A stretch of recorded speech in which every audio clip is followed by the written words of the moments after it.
22 million black victims of Americanism are waking up, and they're gaining a new political consciousness, becoming politically mature. And as they develop this political maturity, they're able to see the recent trends in these political elections. Any minority that has a block of votes that stick together is in a strategic position. Either way you go, that's who gets it. You're in a position to determine who go to the White House and who stay in the doghouse. You're the one who has that power. You and I have never seen democracy. All we've seen is hypocrisy.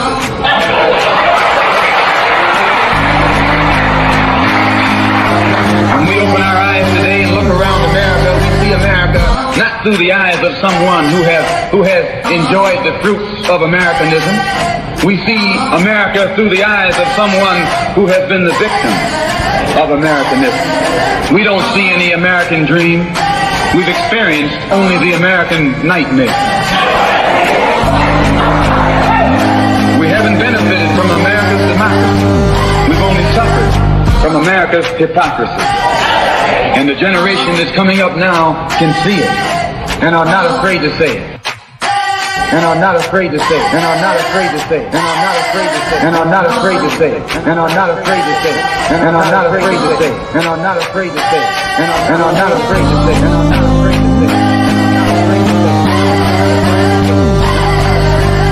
And are not afraid to say it.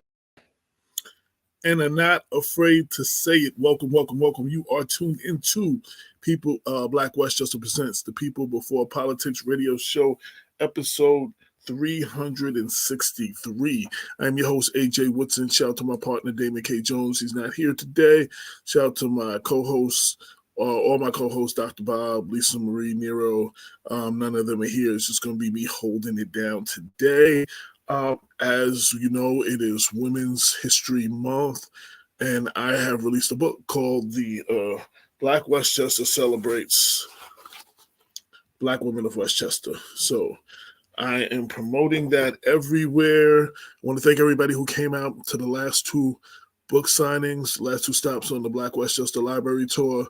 Greenberg Public Library was amazing. Thanks to the Greenberg White Plains NAACP and the Westchester AKAs who sponsored it. It's over 150 women there. It was beautiful. Several of the women in the book ended up showing up. It was great. And then Mount Vernon Library this past Thursday just did a book signing, and some of the women from the book were there, and I try to follow up the greatness of the Greenberg Library, so I wanted to do something special. So I had a forest hookup thanks to a friend, thanks to Kathy Webb at the library, and I was able to give the women who were in the book who showed up, I gave them, celebrating them in the book was giving them their flowers. Something my mother always says, give me my flowers while I was alive. Well, I was actually able to physically give them some flowers too. So I was celebrating the women who showed up that were in the book. So thank you, everybody. The book is out. It's on Amazon. You can also DM me, email me to purchase a autographed copy if you want. Also, sometime by the end of the week, the hardcover deluxe edition of the book will be on Amazon. It will be hardcover, about 8 by 10. It'll be glossy pages, full color. It'll have a lot more pictures from some of the pictures of the women in the book, pictures of the last two book signings, the book launch, and all that stuff. So it'll have a lot of great extra stuff in there, and that should be up on Amazon early by the end of the week. So in the second half of the show, I had a guest that canceled. We recently had a young person killed at Leicester Towers in Mount Vernon, and I might have one or two people come on in the second hour, and we're going to discuss that a little bit. I wanted to keep it about Women's Month, but this just happened, and There's a lot of talk around it, and we need to have this conversation. We need to have this stop the violence and end the senseless gun violence in our community conversation. I'm kind of tired of having it, but we need to continue to have it. So we will do that in the second half. The first half, I have as my guest Charlize Smith Rodriguez. Please tell me I said your name right. You got it. Oh, okay. I screw up people's names for a living, so uh, usually I'm like, hey. So, welcome to the show. You are the new executive director of Girls Inc. Westchester.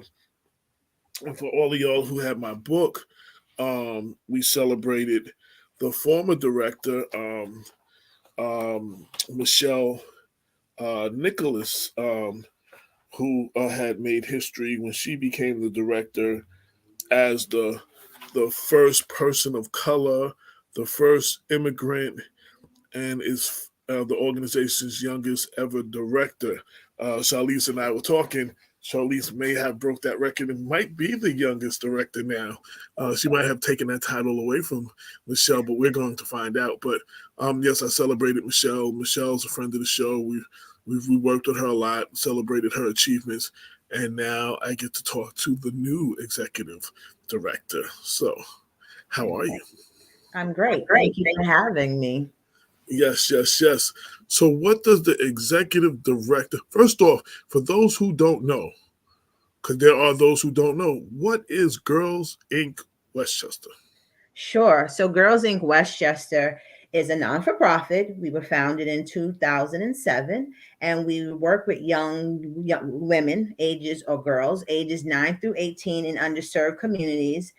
We have research-based programming curriculum that we do with the girls in order to help them achieve and also to experience or be exposed to different opportunities that they may not be exposed to. We do programming around healthy relationships. How do you communicate with yourself? How do you communicate with others? We talk to girls about academic achievement, financial knowledge, advocacy, leadership, really the things that they will be exposed to as they get older. So trying to set that platform now for them so they are ready for those challenges throughout their lives. Okay. So, before becoming the executive director, tell everybody a little bit about yourself. Run down your credentials for us. Uh-oh. All right. So I actually spent 21 years in higher education. I was at Manhattanville College all 21 years, and I took on different roles there. I was in residence life. I became the dean of students, the assistant vice president of student affairs. But one position that really, again, helped during my, if you want to say, career or what I wanted to do when I grow up I was given this opportunity to create a program for students that were economically disadvantaged. And it's called the Manhattanville Advancement Program. And I was really able to follow a holistic approach to help these young people and expose them to different things that they hadn't seen when they were younger, if they were in high school and elementary school. So really, we were able to do community service, some advocacy work. We focused on their academics and helped them to figure out what they want to do when they grow up also. And I still to this day am in contact with a lot of those young people and seeing the different things that they're doing, if they're educators, if they're going on to get their PhD in psychology, working at schools as school counselors. So that program really helped me realize what I really wanted to do. I went to SUNY Purchase to earn my bachelor's degree in liberal studies and a minor in women's studies. I received my master's in education at Manhattanville. And 3 years ago, after I said I wouldn't do it, I actually went and got my doctorate degree. Um, and I got that in educational leadership with a concentration in higher ed. So I really, again, take my education and how I encourage my own children that no one can ever take your education from you. So I really fought for it, and no one can take that away from me. Yes. Now I wanted to. I'm getting plenty of text messages. You keep seeing me look at my phone. It's okay. It's okay. I So I want to touch. I'm going to talk about what happened at Levinson Towers in the second hour, but how important programs like what you do, because without programs like that, there would be a lot of young ladies that would have nothing to do, and you know what I'm saying, and they would be out there, and once the idle minds, the playground of the devil. I think that's what they say, something like that. How important is your program? And keeping some young ladies out of trouble, which was very important. We think of young men dying, but young women are out there, young girls are out there too. Yeah, I think our program is very important for young women. As I mentioned, at Girls Inc., there's research-based curricula that we use. However, we really look at those activities in the programs, and we try to align them with the changing needs of what's going on now with girls and within the community. And the real goal is to build those relationships and mentor those girls so they know that this is a safe, Girls Inc. is a safe space, place, community for them to come to. We do have programming in person at some schools in Westchester, but we also have some programming that we do at our office, and we have virtual programming because we really want to reach all girls. So definitely people should look up Westchester, Girls Inc. Westchester.org, and look at what we have, or reach out to me, and we can really try to reach out and make sure that we are working with young girls throughout the communities. Right. So now you've had the position. Has it been a year yet? Has it been? Yes, 16 months, as I say. Okay.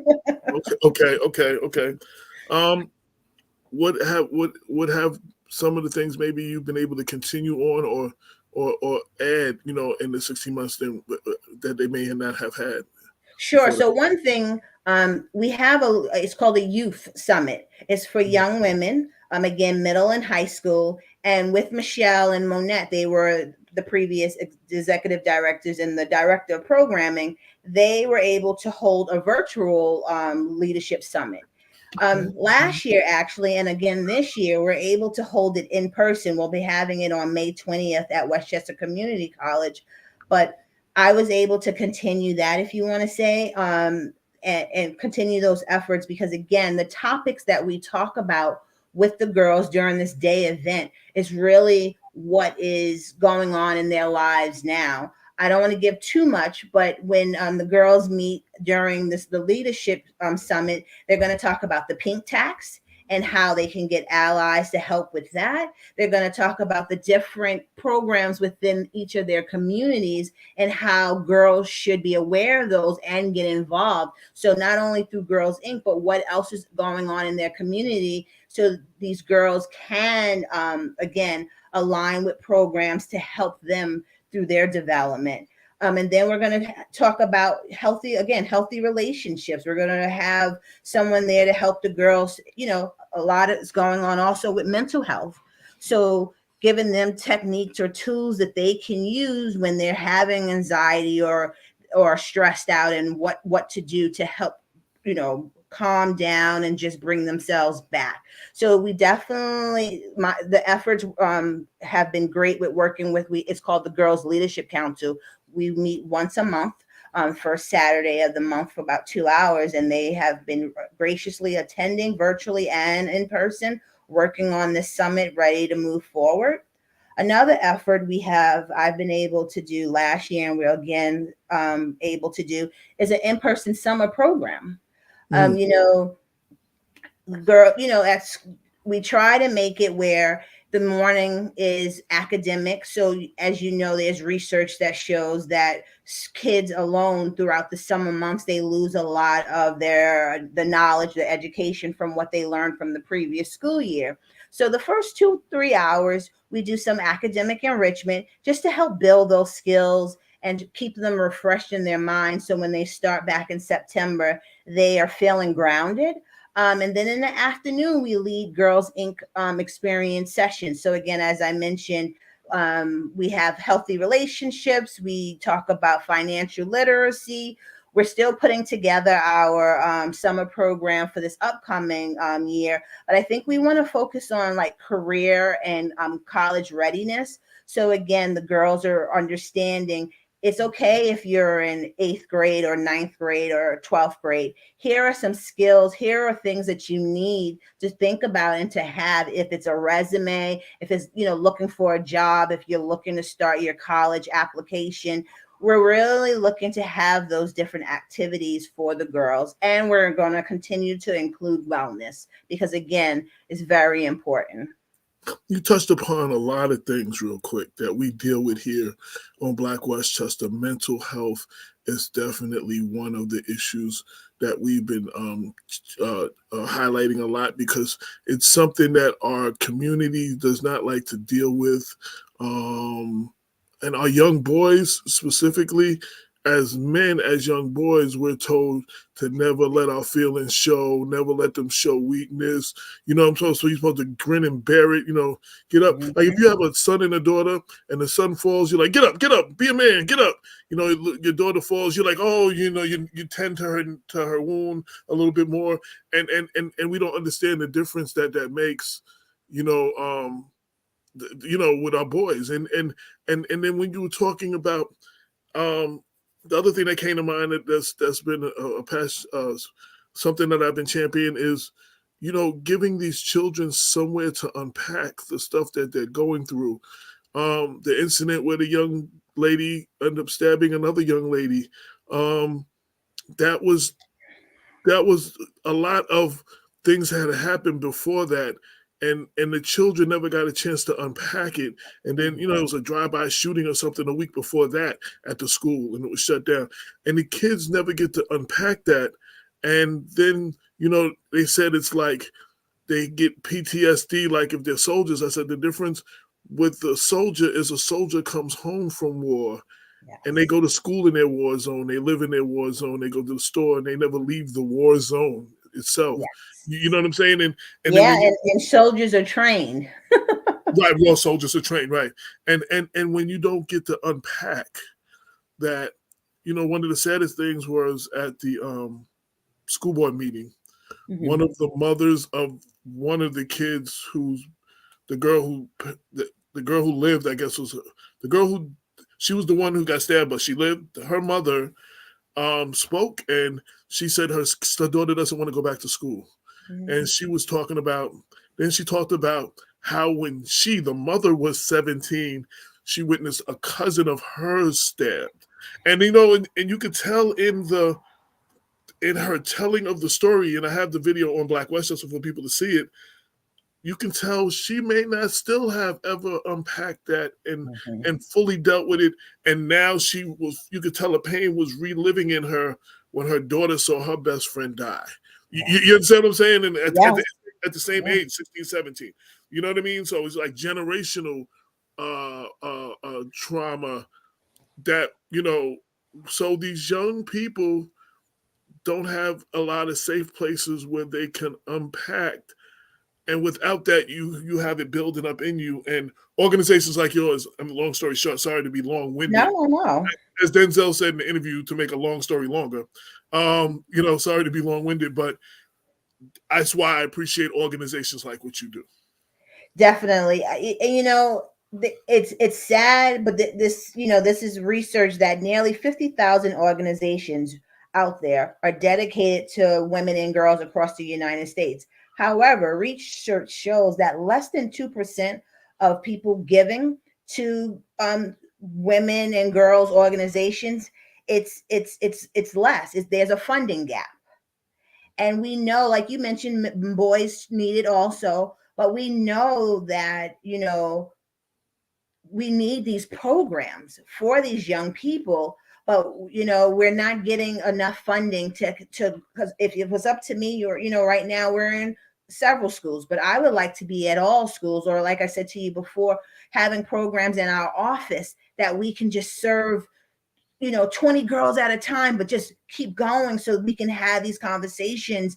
And, I also find that it's very important, I think I was just having this conversation with you, but also with the board yesterday, we had a retreat, that we can't leave out the families. And like you were saying, that mom, she was reliving her past experience. We need to give our families those tools, because they may not have had those tools growing up. So it's okay. It's all right to give the families those tools too, so they can have these conversations with young people and help to pull through. And Right. you're right. We are told in our community, you don't need counseling. You just bottle it in. And I have two young boys, and I say no. Like, if you need help and you don't want to talk to me or your father, then let's figure it out. But you have to talk to someone. Absolutely. Absolutely. It's just, it's just, I'm baffled, where we're losing too many of our young people. There's a saying, I'm paraphrasing because I'm probably going to mess it up, but basically, healing our black men, our black boys and men, lead to healthy families. Healing our black girls and women lead to healthy communities. You know what I'm saying? I'm sure I'm paraphrasing a little bit, but anybody who knows the saying, you know what I'm talking about. So, we have to we have to do something. And I'm glad that there's an organization like what you're doing for the young girls, because they have to see more than what you allow them to see more than what they see in their day to day. In that they can be more than what they see, maybe in their neighborhood, and that's very important, because if you can't see it, sometimes you can't achieve it. If you can't believe, you can't see it. You know what I mean? It's hard to be something you've never seen before. Yes, and that's why it's also important for these young girls to see women like myself and the other women in my office, to see that we most of us live the same lives that they're currently living, but look what we're doing, where we have come through our, if you want to say, education. We're giving back. We're working in a non-for-profit to make sure that that we can provide them with these opportunities, because we lived it. And we want to make sure that we, yes, everyone should fail at some point, because that just makes you stronger. But knowing if you're going to fail or there's challenges, that there's somebody or people here to help you, uplift you, say it's all right. Yes, this has happened. Let's look at how you can change, or what can be done differently so that doesn't happen again. Or it happened for several reasons and we can't change that, but now let's keep moving forward. Because like I said to you, who would have imagined me in this position? Who would have imagined me being receiving my doctorate a few years ago? Honestly, I never thought I would. I knew, like I said to you before, my education was important. And after I got my master's, and again, I got it in education because I knew I wanted to work with young people. But one of my mentors said to me, Charlize, you don't have to go into the classroom to work with young people like you. What you're doing right now, when I was at Manhattanville and being there, you are educating them. And they don't need only the education inside the classroom, but the experiences outside the classroom. And, I never give myself credit, but I do say sometimes, wow. And after I earned that doctorate, I put actually something out on Facebook and said, I never post on Facebook, but look at me and look what we all can do at some point in our lives, as long as we stay focused and we want to lift ourselves up. There's a book, when you were talking about failing, there's a book by John C. Maxwell, I believe that's his name, called Failing Forward. Good book to read if you like it, and it might be something you want to share with your young ladies after you've read it. Yes. And this book that I wrote is for them. A lot of times in history books, you read about women from different places or women that have passed already, and a lot of the women in my book are the average woman from your neighborhood who who did something, and you could actually run into them at the supermarket. And like if you're in Yonkers, you can run into Andrea Stewart Cousins at the supermarket, because I know several people who run into her at the supermarket a lot. You know what I mean? And she's the highest senator. You know what I mean? And you can see some of them around your neighborhood, that these women who are average women who there wasn't extraordinary about them. They just, achieved these great things, and you can too. And Yes. I hope that's what Yes. young girls get out of this. And I hope that young boys see the greatness of our sisters, and Yes. and respect them more. I hope that comes out of it as well. You know what I Definitely mean? that, and for them to see that they can push through this. Right. Yeah. So that's what drove me to do this book. And cram as many women, and it's women like yourself. Like you said, who would have thought? I've talked to several of these women, and that's one of the things that who would have thought?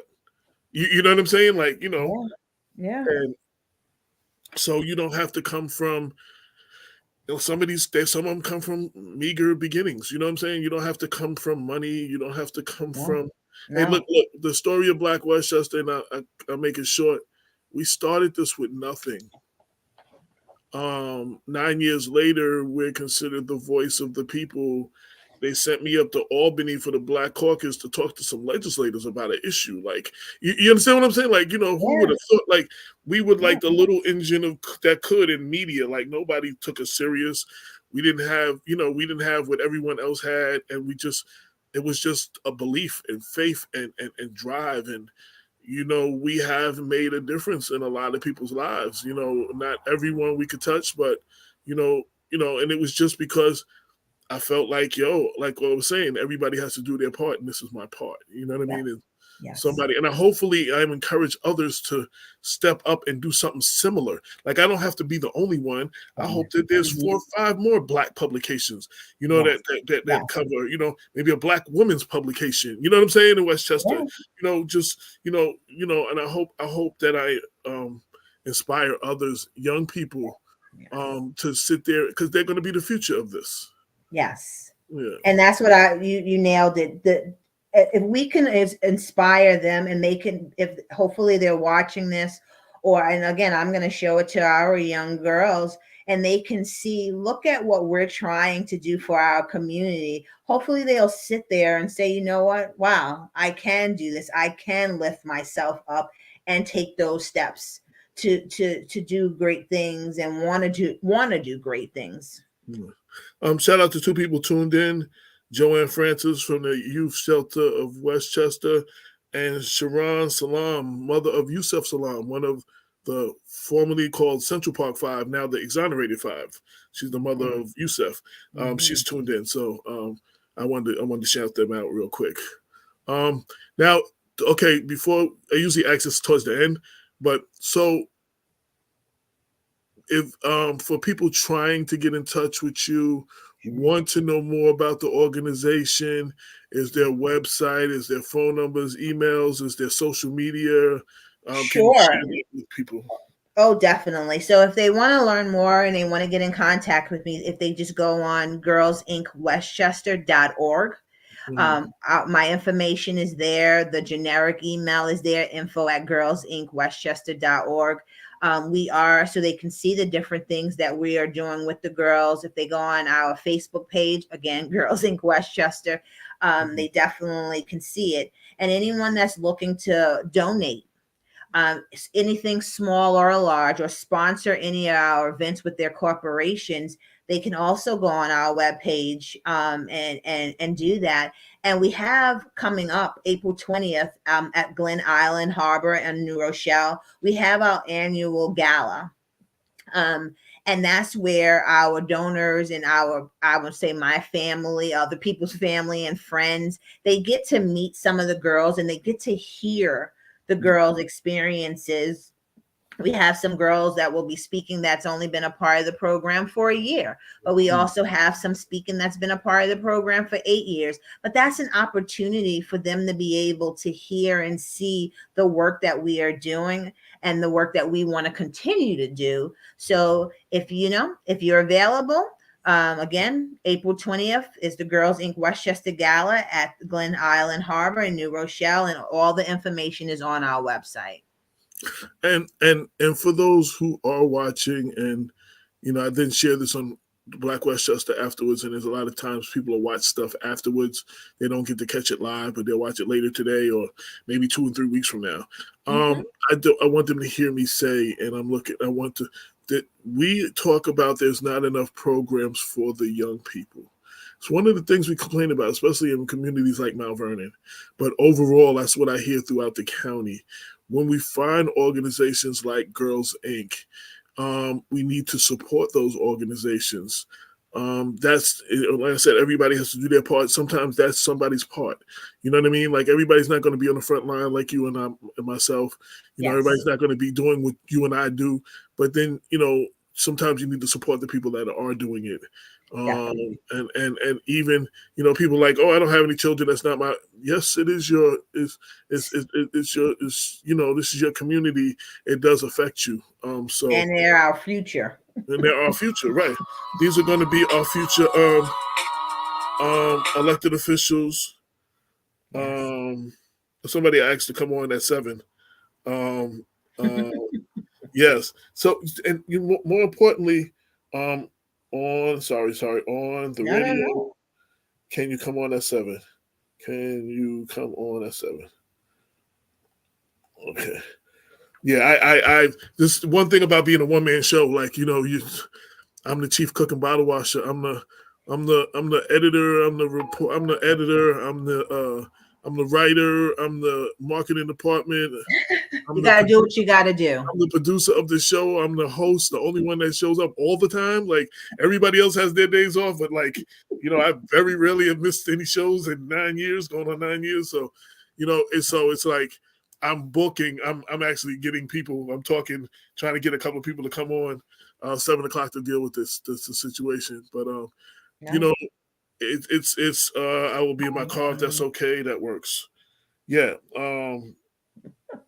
Yes, that's Henry Terry of Snug, and a shout out to him, because every time one of these incidents happen, he's on the front line. You know what I'm saying? He calls like little vigils and little, rallies around the situation and have little marches, around the city about it and the whole nine. So, I wanted to get him on to speak, but you with that going on, and I think, things happen organically. People need to see. Because we're going to talk about some of the things that's wrong. Some of the senseless gun violence. We're going to talk about what we need to do about that. But it's good to start off with something like this, like a positive program that is affecting the community, that's having positive impact on our young ladies, and that's very important. Definitely. Yes, every time you turn on the news is something. And thank you for having me, because I when I was told about you, I was like, yes, let's talk about and something positive that's going on. And unfortunate things happen, and obviously we need to be aware of it in the community, but we definitely need families, young girls, to know that there is a resource, or there are several resources, but we're one of those resources that are here for them. Now I know I covered with Michelle, like I said off air, when y'all got into Benjamin Turner. Y'all are in several schools. Talk about that. Like, what schools are y'all in, or where are y'all? Sure. So right now we aren't, unfortunately, in any schools in Mount Vernon, but that is something that we need to work on. We did have some conversations with Dr. Pierce, Miss Smith at Benjamin Turner. So we need to get back in. We also had some conversations with Dr. Pierce at Mount Vernon High School. So we definitely need to keep working on that relationship. But right now we are in Peekskill. We're at the Youth Bureau. We're in school at New Rochelle. We're in Ossining. We're in Port Chester. We're in Mount Kisco and Bedford. But again, we serve other girls virtually that are in Woodlands Middle and High School. That's, some private schools in Westchester. So we're definitely touching, if you want to say, a large community of girls, but I want it to be even larger.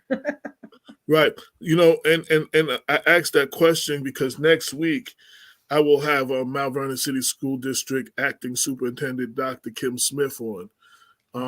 And I will be asking her about something like this. Like, what is it going to take? We need something like this in Mount Vernon schools, and see, if she's willing to connect y'all two and see if something definitely. can happen, Definitely. Yeah. And I'm writing her name down because I want to say her name is familiar.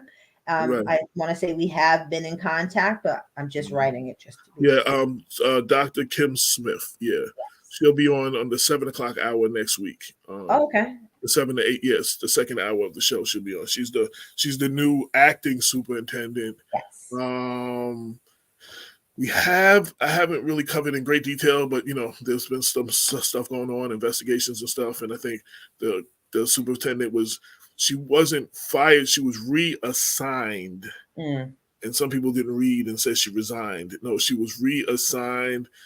She's just no longer the superintendent right now. I think she still gets a salary and everything. I don't know what they have her doing. And Dr. Kim Smith is the acting superintendent right now. So I don't know if she'll continue being acting or will she become the new superintendent. But I will. It's one of the conversations I will. Especially now hearing that you're not in any Mount Vernon schools. That we need to make this happen. Everyone does not know that I'm on the radio. I guess. They need you. I'm on the radio. I'm on the radio every day, every week, the same time. Yeah. So they need you right now. Yeah. So, what things aren't y'all doing maybe that you would like to expand to be able to do? Good question.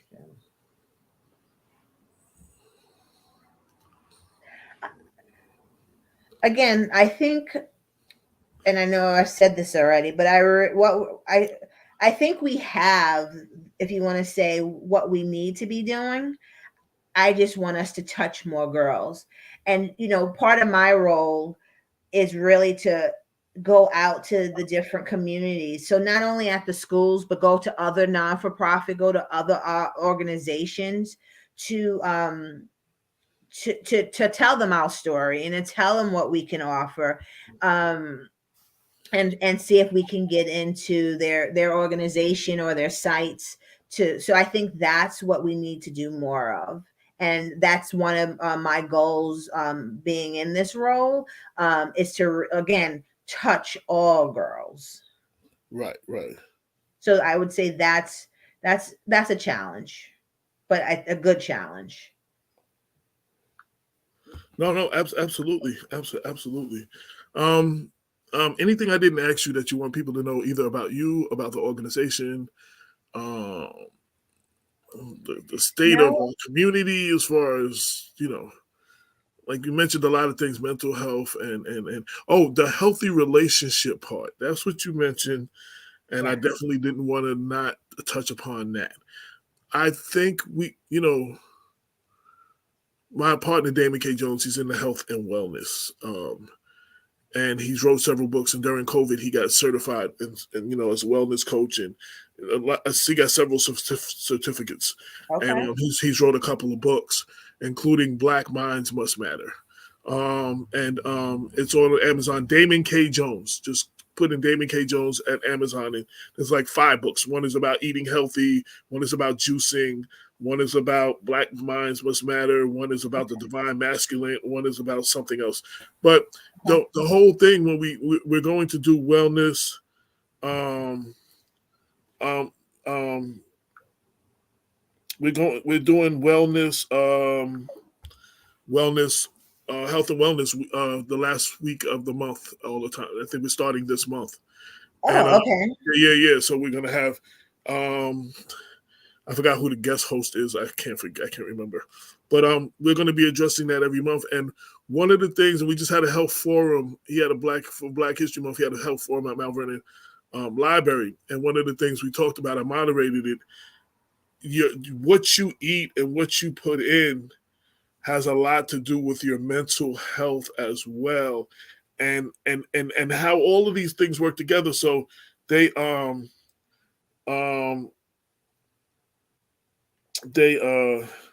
Sorry, somebody No, else. no. Well, it's important, and I'm Yeah. gonna talk to my team. Go ahead, So, I'll talk to my team because, like I said, we're trying to finalize some of the programming for our leadership summit. right. And what you just said is very important, and I don't think our youth understand that what you put Right. in your body affects you And mentally and physically. and then, the healthy relationship part, like, you know, he deals with it on the male aspect a little bit more. Like, you can't have healthy families without healthy men in your community. You know what I mean? If you don't have healthy men, mentally healthy and physically healthy men in your community, then you can't have a lot of healthy families and healthy relationships. You understand what I'm saying? Mhm. Unfortunately, so teaching, our young boys and girls need to know that, because unfortunately, um they don't see healthy relationships. I was we one place. Anytime he's doing an interview, I go there and take pictures of him being interviewed.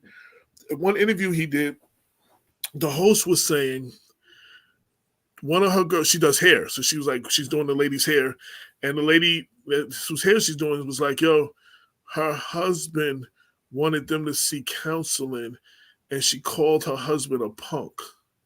Mm, Like, she looked at him as weak mm, mm. because he was suggesting counseling. And unfortunately, that's the reality of a lot of things. Like, you know what I'm saying? Like, this man wants them to be healthier, Healthy. and Yeah. for his family, and his wife is looking at him as a punk because he's suggesting counseling. You know what I'm saying? Like, I mean, Yeah. and Yeah. that's not, and from what I'm hearing when I tell the story, that's not an isolated incident. That's there's a lot No. of that going on. Like, Yeah.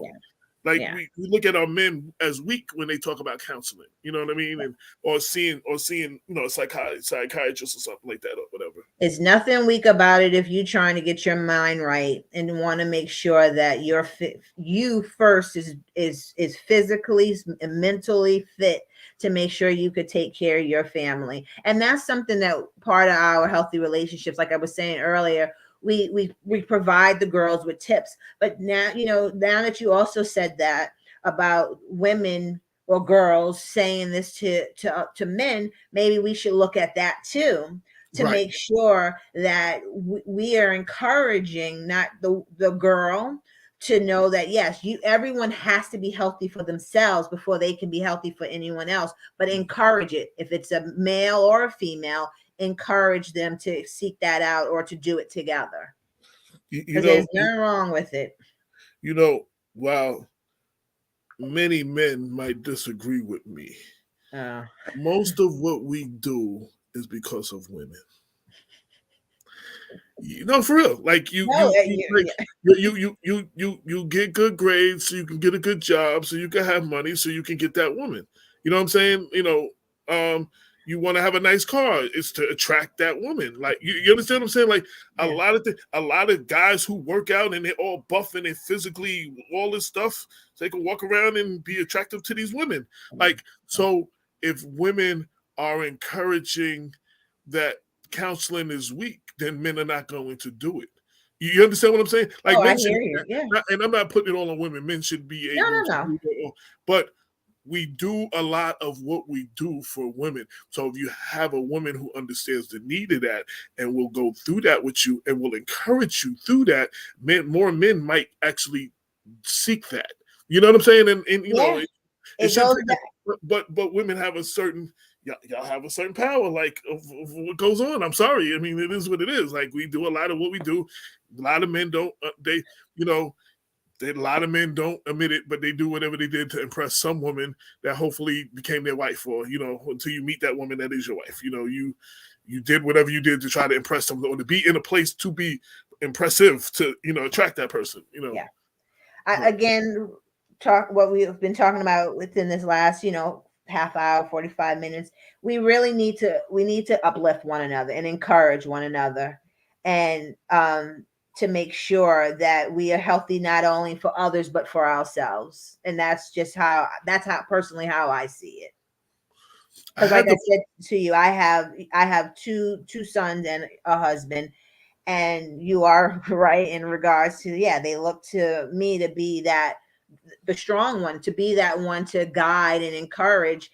And I have to, be mindful of it, because you gave an example earlier and I laughed, where you said get up, like but I've learned throughout the years as raising them that it's okay. It's okay to cry. It's okay to want to be around your mother and hug her or kiss her and want to talk.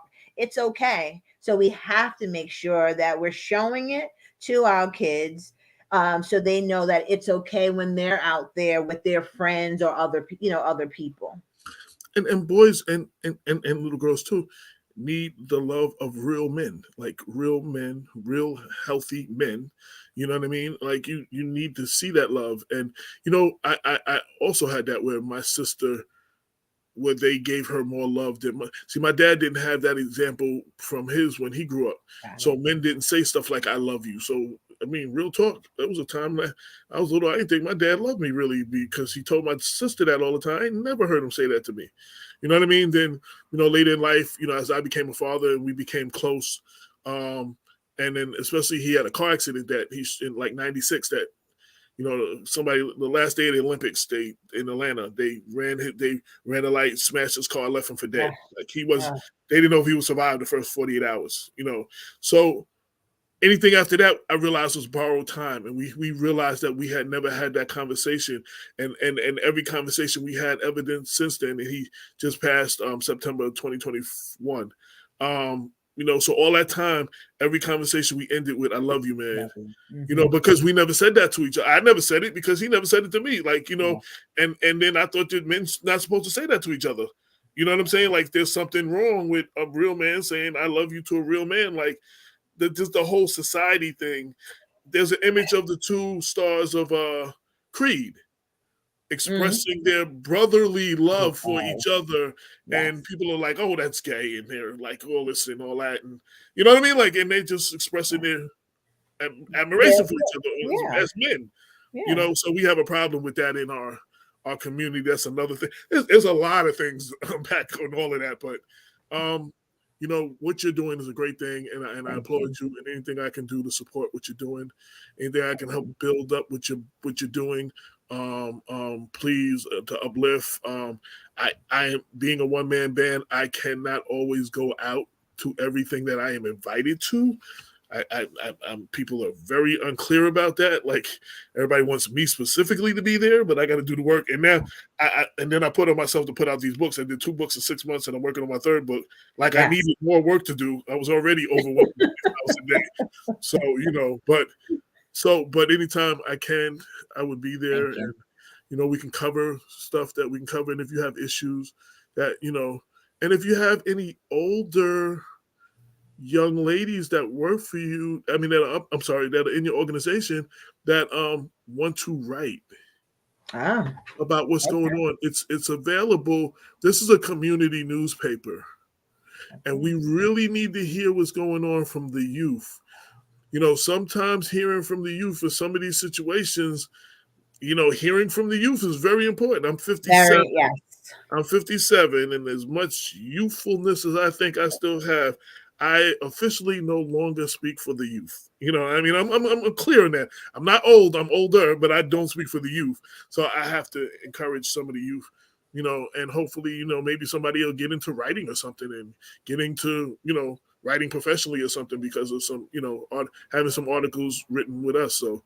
No, thank you. That's a great opportunity. Yes, I'm going to talk to my program director about this, but yeah, we'll can identify, and then I can be in contact with you. So thank you for offering that. Right, and whatever they want to address, like, there's no, we're the community that keeps it real. So it's we're the media that news with the Black point of view. This is real talk for the community. So and we need that. and I always say, and I credit Brenda L. Crump. If you say anything around me that I like, I'm gonna steal it, and it's gonna be my new phrase. But I'm gonna give you credit a couple of times, then it's mine. So Brenda L. Crump always says we need to stop talking about what's good for the youth without having the youth in the conversation. Yes. So it's good for them to speak and for them to, for our elected officials, that look, this is what we need in our communities. Like, we're the future. You know what I'm saying? We're going to be the future voters. We're going to be the futures. Yes. This is Yes. what we need to help us get there. We need for you all to do these things. And they need to Definitely. hear some of that from our young people. So Yes, and that's why we have that youth leadership summit, because Right. it's them. We didn't tell them what topics to talk about. They pick topics that Right. are affecting them within their communities that they wanted to address with other youth to figure out what steps they can take to move this forward. If it's, advocacy, taking leadership roles within their own schools, that's what we're about. Right. So yeah, that's what we're, so I offer that to as many people as possible. Very few people take me up on it, but I've been offering people this for the last 5 years, and it's been we've had a few. And also when you hear young people talk about the climate of what they're going through and what the conditions that they're living in and how they see it, it's kind of eye opening, because we're adults. We don't understand. They got it way worse than we do. Like, they're exposed to stuff we never were exposed to in our childhood, and maybe not even till college in our adulthood. They're exposed to these things at 10 and 12 and lower. And then you have the social media where they'll show some person dead and over and over and over on a loop over and over and over, and then you can click watch again and see it over and over and over, and like that. I can't imagine. We didn't have that. No. It was hard enough what we had. You know what I'm saying? So I can't imagine what they. So anything You're I can do to help and help them express themselves. Sometimes that could help someone express themselves and can help other people read and say, yeah, I'm going through that too. Or, yeah, they feel like they're not the only one going through it. So yes, and that's what we've been talking about also. How can we go on the social media platform? Because we know that they're on there and they're reading things that probably are incorrect. But how can we share information with them so they can be like, oh, I can do that, or I want to be a part of that. So yeah, we can go along with that with social media. But again, I thank you for allowing me today to sit and talk with you and the people about Girls Inc. of Westchester. Absolutely. Again, anything I did not ask you that you want to get out there, maybe say the site and everything all over again, the website and the social media. Yeah, definitely. So Girls Inc. Westchester, www.girlsinkwestchester.org. And our Facebook is Girls Inc. Westchester. Okay. And for everybody listening, anybody who wants to donate, there's an option on the website, right? For you. Yes, they want to donate. They want to volunteer. They want to, and when I say volunteer, it could be, again, we have different professionals come in and talk to the girls about different topics. So yes, they can reach out to us and let us know. And I was going to say, donate doesn't always mean money. It does mean money, but donating your time is just as important. Because with these young people, I keep saying we got to stop showing up in the beginning for a week or two and then disappearing. We need consistency. Yes. Yeah. And that's something we tell our program facilitators. They work part-time for us.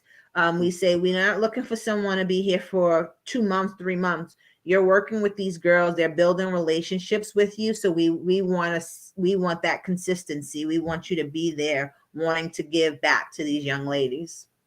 Absolutely. Well, congratulations on the new position. 16 months late. Even though 16 months late. If you find out that you are the youngest, please hit me back, because I'm going to make an adjustment that you now are the youngest. So I gotta update my book a little bit. I will look it up. Yeah. But you have my phone number. You know how to get in touch with me. So please utilize it. And okay. Thank you. Thank you. Have a good one. All right. That is our first interview. And we're going to have 1 or 2 people come in a minute. They're going to talk about, before we deal with the senseless violence in our community, we're going to have 1 or 2 women come on to talk about the Women Who Dare to Be Different program that is coming up. I think Is Jacqueline one of them? If so, I just need you to put your camera on, and I can bring you to the screen shortly. And I know there's another lady who texted me who said she was coming, so we will be dealing with that.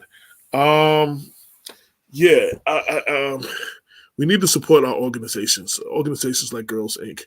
And the other organizations that are doing the work with our youth, to build them up, to give them safe spaces, to to build them up and give them safe spaces, and places to unpack and tools to go through all the stuff that they have to go through. We need to support these organizations. Girls Inc. is one of them organizations that does the work. Shout out again to Michelle Nicholas, who, again, we have in the book. She was the first African American, I believe, the first immigrant and the youngest director ever in the organization's history. And Charlize may actually have beat her for the youngest. We're gonna find that out. So if I need to update that. But yeah, so we're gonna we have one or two women that are coming in the next 4 minutes or so to talk about the program Women Who Dare to Be Different. Kobe Jenkins has this program once a year and highlights and celebrates a lot of women in our community. So we will definitely be discussing that for a few minutes, and then we're gonna go into a conversation of the senseless violence in our community. And let me just say here and now, before we even get started, as some of the people that are coming on, we kind of get tired of having these conversations. It seems like nothing ever changes since the last one. As Damon says, you just take the last situation and put a press release and just change the name and the date, and it's like almost the same situation. We have got to do something. So support groups like organizations like Girls Inc. and other organizations that are doing things positive, giving positive outlets for our youth, because some of the senseless gun violence is because they have nothing to do. We have to step up our game. We're going to talk more about that. I have our next guest, Athena. We're going to bring her in to talk about Women Who Dare to Be Different, the annual event Kobe Jenkins throws every year. How are you doing? I'm great, AJ. How are you? I'm good. I'm hanging in there, enjoying this whirlwind journey that I'm over the book and everything that's going on. Great. And I've already started the next book, so Great.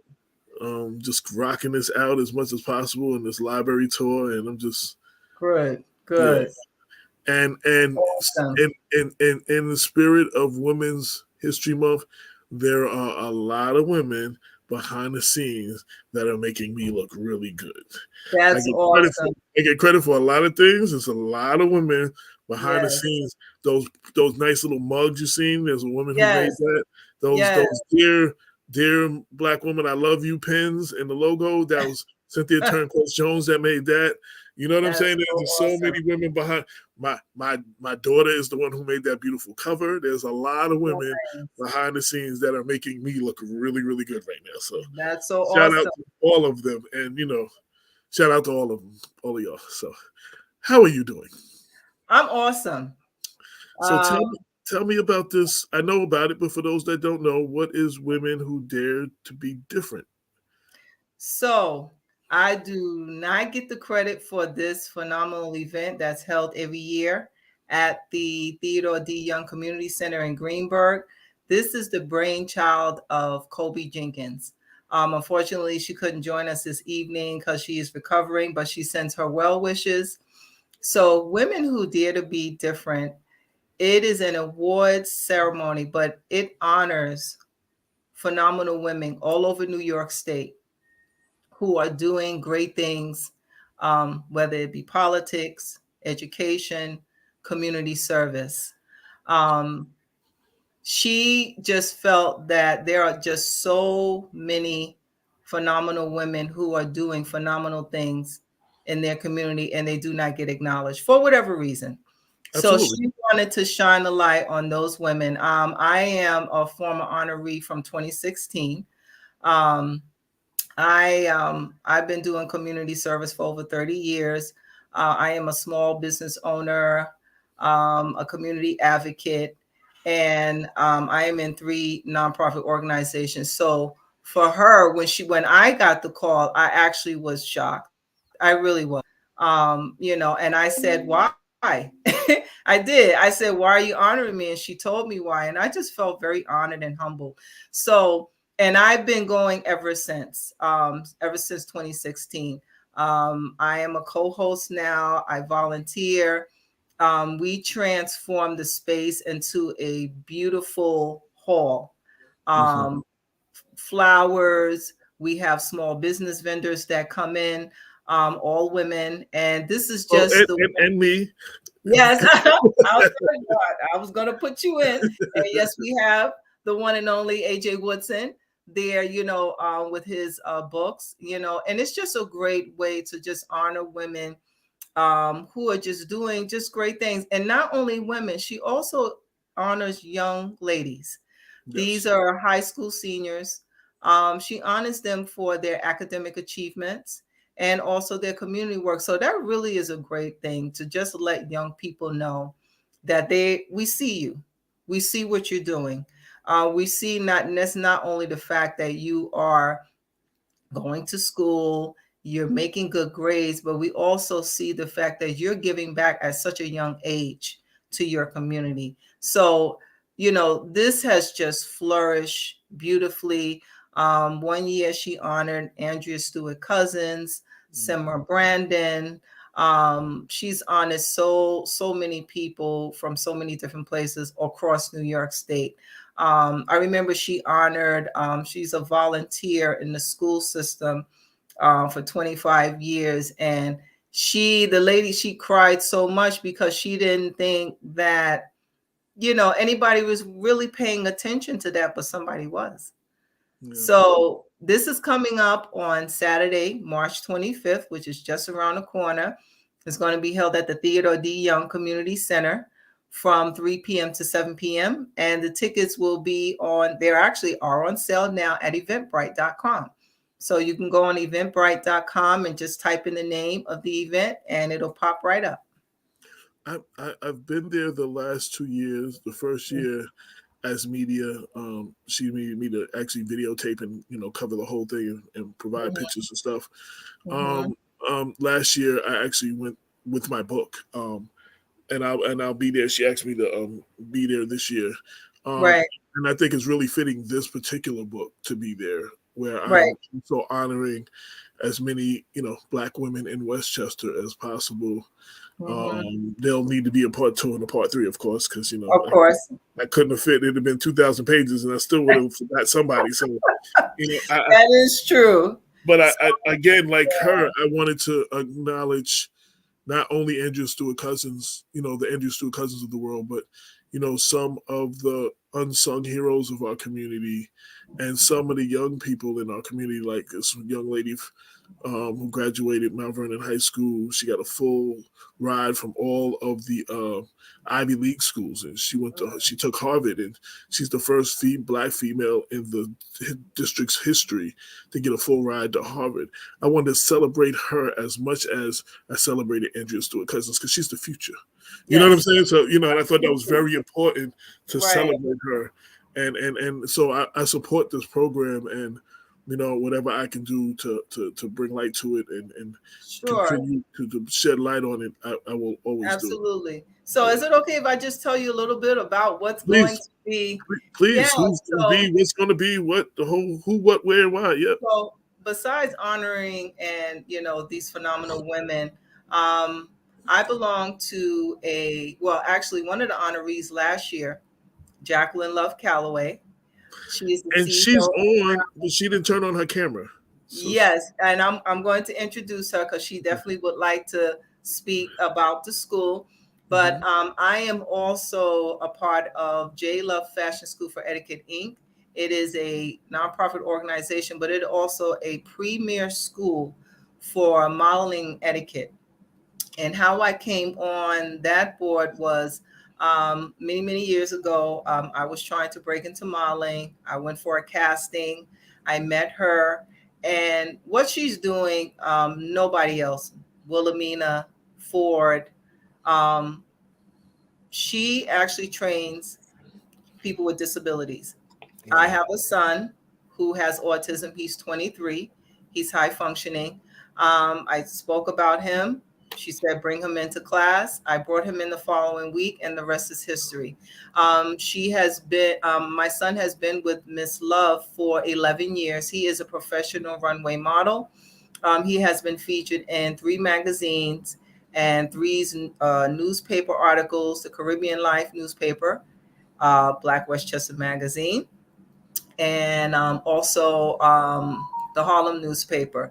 And the special surprise is, again, for the second time in a row, that we will be having a fashion show featuring Miss Love's models from J Love Fashion School for Etiquette. And since then, she has signed on 2 young, it's about the same age as my son. These are young ladies. They both have Down syndrome. They're absolutely great.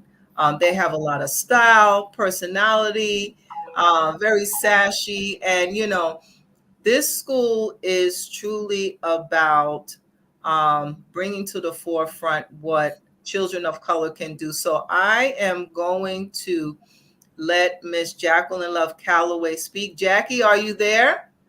Yeah, I just need her to put her camera on, and I can put her on the screen. Her she doesn't have a camera on. Okay. Yep, she's doing that now. I think I'm seeing Okay. some kind of movement, but I don't see her picture. I don't see her face yet. As soon as I see her face in the square, I can put her on the screen. I know when I spoke to her, she said if she could speak, I don't know if she's able to get on camera. I think she said something about she was having problems with the camera. Can she be able to speak? Well, yeah, we just won't see her though. I wanted. Okay. Jackie, are you there? Yeah, I'm here. Okay, you're on. Hello. Hello, how are you? How are you? Good. Yeah. Okay, Jackie, Yes. you have the floor. Okay. Hey, how are you? How are you doing this evening? Everybody's good. Oh, that's wonderful. That's wonderful. I met you a couple of times at Miss Colby's event. Okay. Yeah, I did. And my name is Jackie Love Calloway of J Love Fashion School of Etiquette. I've been my establishment on my company has been in from 2011. I've been in the industry for over 35 years. So I've done a lot of different things from modeling, been on tour with Essence. We were the first African American women in Diva Glam to do with the NFL. Hollywood Lifestyles have been on that tour on TV, working with the American Cancer Society. I've done a lot. The list goes on. I wanted to take what I do as that Ebony Fashion Fair and etiquette and class and pause to put it, install it into our children. It's not just for modeling, it's for well-rounded in life as I was raised. I wanted to do something different because these children are going through a lot, especially in school, the bullying, the confidence, the self-esteem. So what I did was I combined what I did with children that non-disabled, and I pulled in children that are disabled that never was done before. Because in statistically, there is no agencies. When you look at these agencies today, there's still a lot of races going on with this, with the looks of the children, adults. Our kids are just a number. I don't get excited for nothing. I've been on those boards with the other color of Caucasians, just sitting there watching what's going on and with these directors, and they're not paying attention to the children. They're looking for a certain look. They don't know how to deal with children with disability. That's a no-no for them. They don't have the time for that, the way everything is done. And I did tell them, I do etiquette. I teach them about the business. about the confidence because they have to have the education in this business, including the parents.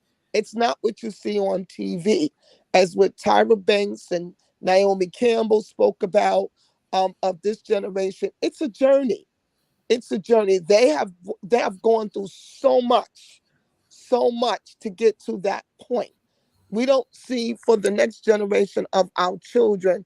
I would love to see them get to that point of the next Naomi Campbell or the next Tyra Banks for our future, and also breaking ground of our children of disability, of coming in there, especially African American young ladies that I have that are fabulous, to give them a chance. We went on a casting, and the casting, I was very annoyed. I was very annoyed, but I kept it professional. I'm still going to speak to the gentleman about it after we had the casting. Danny blew it away. So did Deja. They were in shock. They wanted to cry at the when they were doing the picking. And I was just annoyed. I don't deal with phoniness. I'm a realist. And I'm here for our children. I'm here for our young adults. Give them a chance. Don't make it like it's a disease or something and you're feeling embarrassed. That's upsetting to the parent, and it's really upsetting to me. I don't like it. I had to straighten some of them out professionally, and they apologized. But the damage was already done. And this is what Athena and I are speaking about, to educate our people that we're putting, for the next step in fashion. It is performing arts, to understand they're here to stay. And we're going to break that, that cycle of these things of our children. So these children have also been on the news. They have been in magazines. I have been in Carib News, a headliner for Carib News. I've did for our fashion toy drive gala in Mount Vernon, which was awesome. It was a success on December 3rd of 2022 of last year. Mr. Mayor, the mayor of New York, Eric Adams, were very close. He has given me, I surprised everyone in there with awards in Mount Vernon. Also, I've gotten recognition awards for our people are doing in the community. So what I did was I took people up from New York, from Delaware. They came up, and it was at the Sunset Hall. A good friend of mine sponsored that hall for me. Mr. Who was that? Lenny Green did from WBLS, was the host.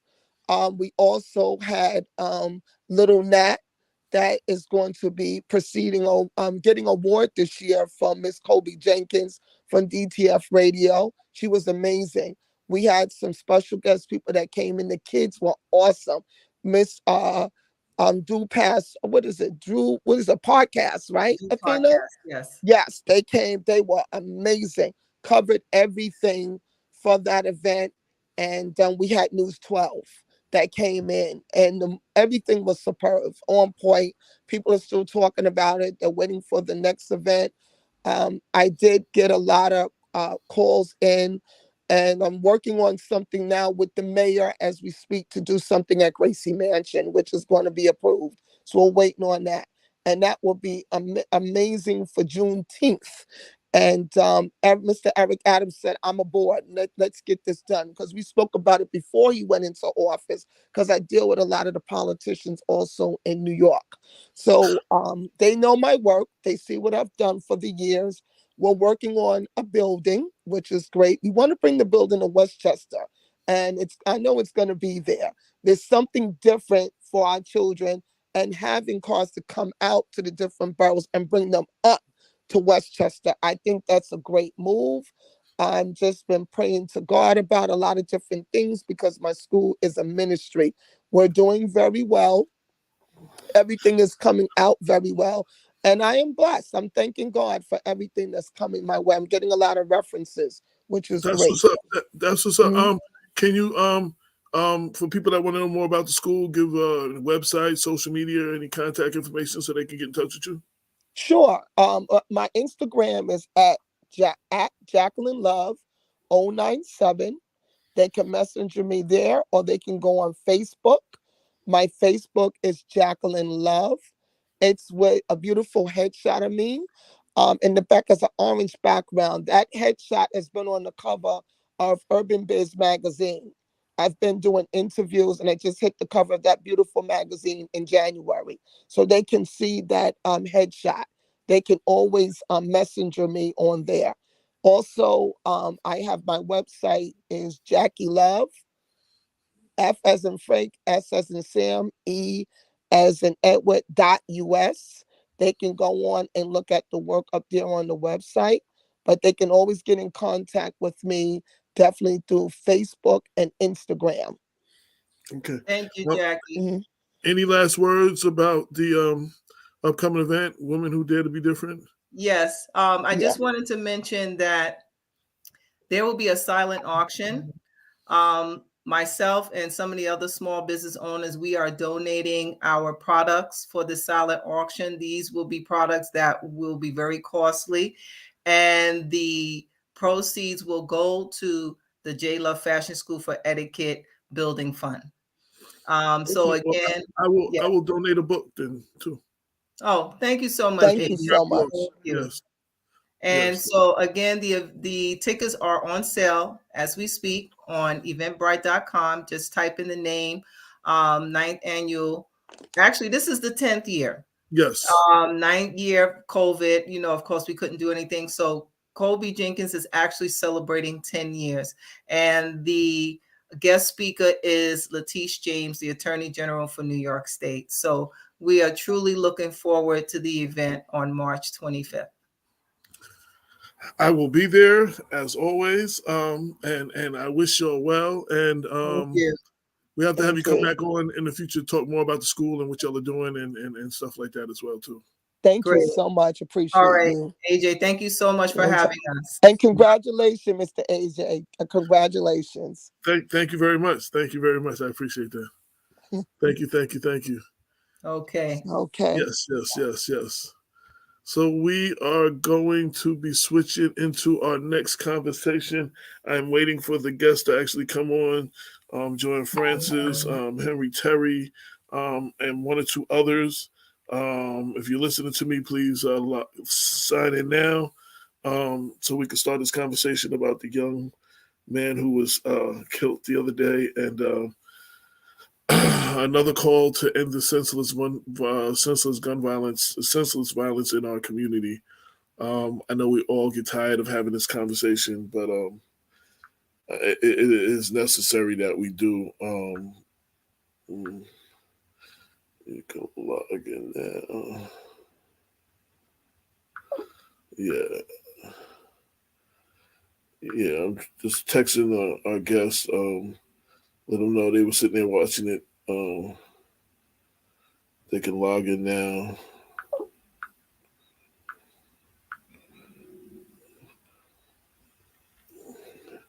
Yeah, so one more time, the event these two young ladies were talking about, the 10th annual Women Who Dare to Be Different. It's an annual event that they have celebrating women at the Theodore Young Community Center in Greenburgh. It's going to be March 25th. Come through. You can get tickets online. Come through is always a great event. Celebration of the women in our community. And of course, I will be there with my book, and the book will be available. I will be signing autographed copies of the book, and I will donate one copy for their silent auction so they can raise some money for the things that they're doing for the school. So, yes, it's definitely a great event. I've gone the last 2 years. As I said, once as media, one last year to actually as a vendor selling my book. So definitely shout out to Colby Jenkins. She's been doing her thing. She does a lot for the community. She comes out and supports Black Westchester and me specifically all the time. When I got honored by the Greater New York Chamber of Commerce and got the Bill McCreary Award, she took the train down. Her and her son took the train down to Times Square to the Hard Rock Cafe, 8 o'clock in the morning, come see me be honored, and she shows up a lot of times at the different book signings and everywhere I'm speaking. If she can be there, she shows up. So shout out to her and this great program that she has, Women Who Dare to Be Different, 10-year anniversary, March 25th. All right. I know Joanne Francis has said she's logging on now. I think she said. So we're just waiting for them to come on. Let me pull up the article. Um,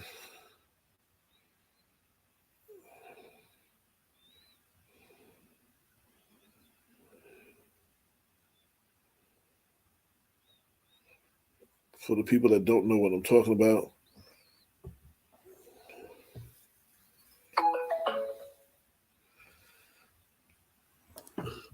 So there's an investigation underway into the shooting death of a teenager in Mount Vernon in Westchester County. Mourners have created a small memorial of candles for the 14-year-old who was shot in the courtyard of Leicester Towers Thursday morning. Security kept media at a distance from the colorful memorial at the scene of the shooting, where many are stopping by to remember the boy whose name in this article is not being released. He was shot dead in the courtyard of Leicester Towers Thursday morning. This was like 10 o'clock in the morning. I think they're having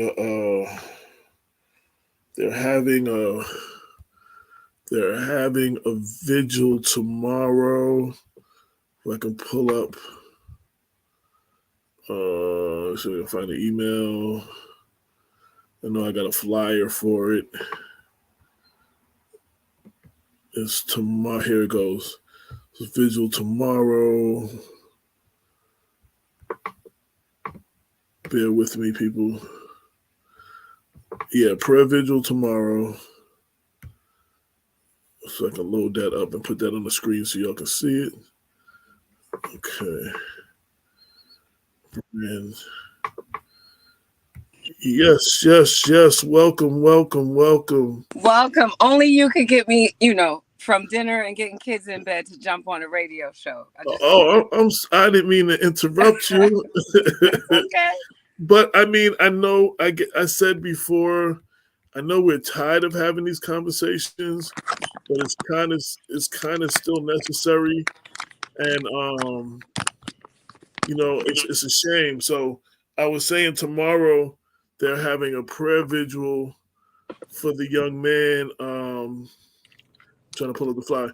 Mount Vernon, City of Mount Vernon, United Black Clergy, SNUG, the youth shelter Westchester will host a community prayer vigil in the memory of, I believe it's Zaire Fernandez.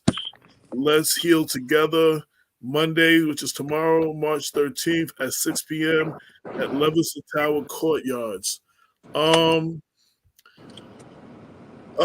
Where do we begin? This is the type of thing that we've been having a conversation. Joanne, you and I have been in several of these conversations. Every time there is a major shooting, after Kayla Green, after all of these situations, we keep talking about we need to end the senseless gun violence. We keep talking about we need to put things in place for our youth. And yet here we are again with another tragic death of one of our young people. Early in the morning on it was a Thursday morning, like 10 o'clock in the morning. I'm just at a loss for words at this point. Like, it's just, I don't know what else to say that I haven't said already. Yeah, I think it's, it's something that we are grappling with as a community and as a country. I mean, we were on the return back from Cities United when we got the call regarding the young man that was killed at Leicester Towers. And while, it is in our backyard and it's in the city of Mount Vernon, it's not unique to Mount Vernon. And so what we're learning is that we have to do something that is grand and something that is non-traditional. I think that we keep saying we got to reach our young people. We got to bring more programs, we got to bring more resources. And yes, that's true. But do we still really grab our young people? Because I think that the essence of our young people is that we can open up the brightest buildings and the best buildings in the world. But if we're not truly authentically engaging young people at their core, then we just got pretty buildings. And so, I think that this is an opportunity for us to again sit down and bang our heads against the wall, really with young people at the table, young people at the forefront, and really to decide not that we're also going to do visuals, but when do we become vigilant about making sure that this doesn't continue to happen in our community? So I think there's so much work to be done, and there's not just one answer to this. There's so many drivers of it that we have to figure out as a collective, as a system. How do we really address gun violence in our community? And at this point, I really don't want to hear what the mayor didn't do and what the police commissioner didn't do and what anybody else didn't do. I don't want to hear anybody pointing fingers. That's not going to bring this young man back. It's not going to take away that we just lost another young person. Where do we go from here? What do we do? And one of the things I say every time is consistency. We have to stop showing up the day or two or a week after it happened and then disappearing. Oh, On by the these young time this people. young man's funeral happens, everybody will be gone. Right. And everybody's gonna show up individual, everybody's gonna have a Facebook post. Anybody who's gonna make a video is gonna make a video. Everybody's gonna say what we need to do. And then everybody's gone when it was time to do the work. And one thing the young people don't need is people getting engaged with them if you're not going to continue to be engaged with them, if you're not going to have consistency. If you're just coming out just because you feel some kind of way because the emotions are high right after it happens, we don't need you to, engage. These kids don't need people that just keep coming in their lives and leaving. I agree with you. And I work with young people every day. And I think where it's frustrating is that people talk a good talk. People say all the time they want to be involved, they want to do stuff, they want to jump in. And excuse my French, they don't do shit. And Right. I think that that's where we're at. Young people have lost faith in adults and they're untrusting. And so we talk a lot about how we want to be a part about the solution. We want to do certain things. And yet we don't show up. We show up for one or two events. We show up to get our photo op. We show up to do certain things, but we're not consistent. And I think young people are tired of it. And so it's hard for us to engage young people when we can't continue to show up every day for them. And I think that they want true, authentic relationships. They want healing. They want to be involved in turning around the community, but they don't have. And I think it goes back to the notion of like when we as adults are slandering each other, we're beating each other up, we're tearing each other down, and then yet we want to try to help and heal our youth. How is that possible? How is that possible when we as adults can't even sit in a room together? We can't even get along. Damon's favorite saying on if he was here, he would say it again, is how are you going to tell the kids to stop gang banging when they see the adults gang banging? Yeah. You know what I'm saying? I mean, they're doing it a little bit differently. They're politically just trying to decapitate each other. They're going for blood. They're trying to take each other out. I mean, what kind of example, and then we tell the kids that that's not the way to handle it. And it's like, it's not. We got a civil war in City Hall for 8 years. Like, no matter, you change the people in the civil war is still going on every year. Like, and it's really sad. I hope that, my real solemn prayer is that we will stop and really pull the sheets back and really start to really dig deep as a community about how we're going to help, not point fingers, not parade people for, political games or political attacks, but really how do we as a community dig deep to really stop this senseless gun violence? And really, how do we help our youth? Because I don't know about anybody else. I got young children. I want them to live a life fulfilled.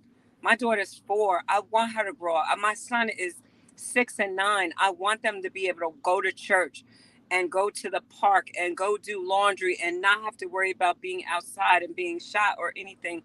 And so it's really scary when you're a parent in this day and age to really see what's happening to our youth and be worried that you don't even know if your young person or your child is going to make it until they're 18. No parent wants to bury their child. No one, good, bad, or indifferent, no one wants to bury their child.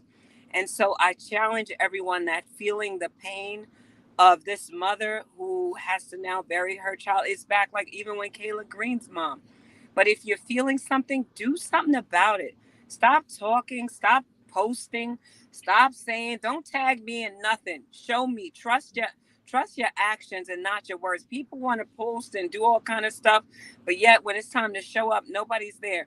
And you know what's going to happen tomorrow? Everybody's going to come out with their candles and their shirts and everything. But what about next Friday? What about the Friday after that? How are you going to show up? And I think that that's where I'm at too. So I'm just about as frustrated as these young people, because I know that, and you know it, AJ, because you're in the trenches too, that after this dies down, where are the people? You got the same 5 or 10 people that are riding, digging deep, and yet everyone else is going to talk. And then they're going to also say you're not doing enough. Yeah, there's always going to be a capacity issue, because not one person, not 5 people, not 10 people, not the police department, not the mayor, not the community base, not the parents. You can't solve this alone. This is going to take every aspect of our community, every aspect of our being to try to solve this and fix this. You know, I said this before and I'll say it again. So, and I wish I had the video because I couldn't find it. So, the Boys and Girls Club had a march after Kayla Green from the Boys Club to the area where the incident happened, to the building she lived in, back to the Boys Club.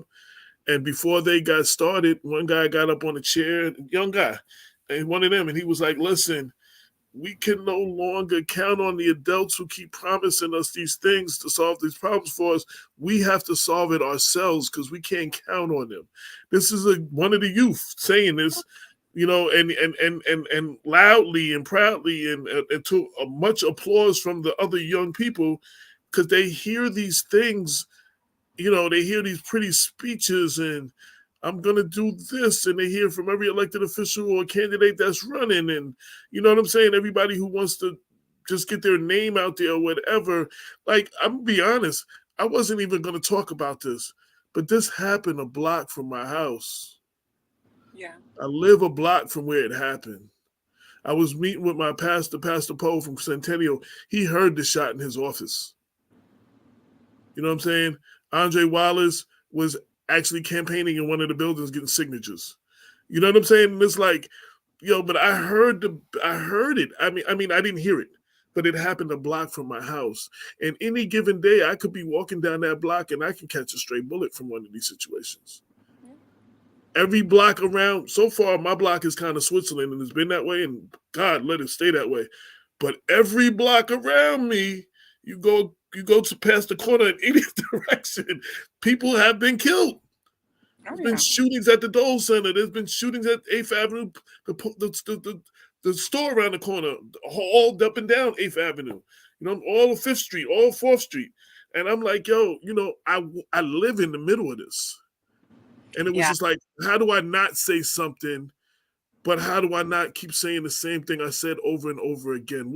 What do I say differently this time? Like, that's where I'm at this point. Like, what can I say to any different? Like Damon said with the situation with police killing black men, or he said, all you got to do some of these times is change the name and the date and put the press release back out. Like, I could actually show the last show we did with all of us on it, take out the name of the victim that day and insert this victim's name, and basically I could have just ran the show today. I didn't even have to say that. We could have just ran the same, whatever we said then, all applies now. Everybody feels the same way again. So I'm frustrated. I'm just frustrated. I'm real talk. It's like, yo. Everyone is frustrated. I think that you're not alone, but it's how do we channel our frustration and our anger to really try to solve it? And right. I think that that's where we're at, is because we have become so because we've been ridiculed by gun violence in our communities, it's almost as if it's second nature now. And I think that we have to now say, what are we going to do that's different? And what are we going to do to stand up against it? And I think that it causes us to really think about unorthodox ways. And I think that we can no longer just say it's good enough to open up centers till 1 a.m. or to 2 a.m.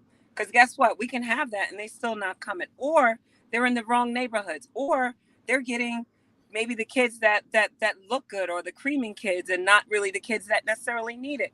So again, I think that this is caused, like, if you're mad as hell, channel that mad as hell to kind of try to be a part of the solution, and how do we solve this. And I think that that's where we're at. And I know that there is going to be, like, beyond the police department, we have, the police department, the wellness center, the city of Mount Vernon. I know that there are going to be now conversations about, how do we implement not only a community task force, but again, police are going to police and ensure safety in our community. But this is a community problem. This is beyond just the police department. This is beyond just City Hall. This is going to enact parents, teachers, not only the parents and teachers, but it's going to enact clergy. We got a church on every block, corner, wherever you go. This is going to enact the barbershops, the bodegas.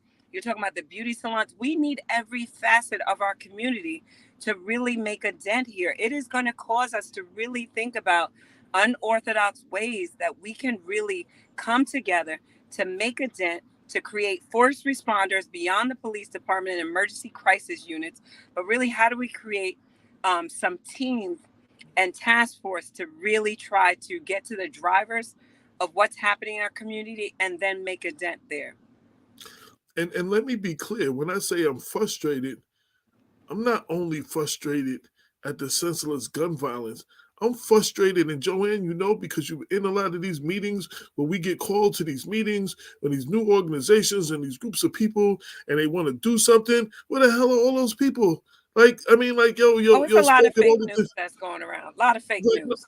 No, but I'm just saying, we go on, they call us to the meetings. We go to these meetings, and we need to do something, and everybody's rah-rah for a couple of weeks, and now there ain't no more meetings. And where the hell is everybody at? I'm more frustrated about that. I'm tired. I don't even want to hear from you if you're not going to do something. Miss me with all of that. Because, I go to the meetings, and I've been, I used to just criticize. I've gone to all the meetings, and I know because Joanne's been at a lot of the ones that I've been at. You know what I'm saying? It's where these people at? That everybody got a good plan. Everybody got, where the hell are you? I know. And I think I hear you on that. And I think that that's where our frustration lies. I think it's not only that people come or they go missing, but then the notion of they want money attached to it. And I think Jen Lackard said it to me so plain this week in regards to we've lost the value of life. Like people want $1 just to open their doors. And it's but when you were a kid and your neighbor or somebody opened their door to you, it was just because you were in need. Now we got to pay your rent, pay the light bill just to get in access to the door. That's crazy to me. It's crazy to me. And that's why I think I'm so frustrated. It's because I know that money will come. If you do the work, money will come. But if we really care about the people and our youth, it doesn't matter what money we have. If it's at any cost that we should be trying to save our young people. And I know I run the youth shelter. I know I'm supposed to be running just alternatives to incarceration. But I know that a part of my work is actually about putting us out of business. Because if I'm not about trying to solve while young people are coming into the pipeline, then I'm just as bad as the system or the structures that have getting young people there throughout the time frame. And so for me, it's I got to be a part of why are young people coming into the pipeline in regards to prison, just like the drivers of crime, drivers of violence. I have to be a part of that work because at the end of the day, I got young kids, I got sons, I got daughters that are coming behind me. I don't want this life for them, nor do I want to bury them. And so for me, it's not about money because the youth shelter ain't got no money. It's about what's right and what we need to do in our community. Yeah, it's definitely not about money because Black Westchester don't got no money. Yeah, we ain't got no time. and I've been doing this work, and I've been out there, and I'm with the I'm with the parents when, you know, when one of these when these situations got, Damon gets calls with Nas Duncan's son. You know what I'm saying?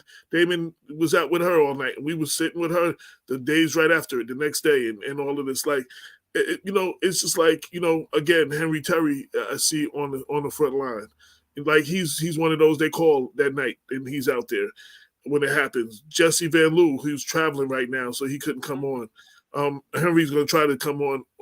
He's in a car. You know what I'm saying? But it's just like the same people. And yo, literally, there's a text message group that I'm in. I was literally writing all night. I just started my next book actually already.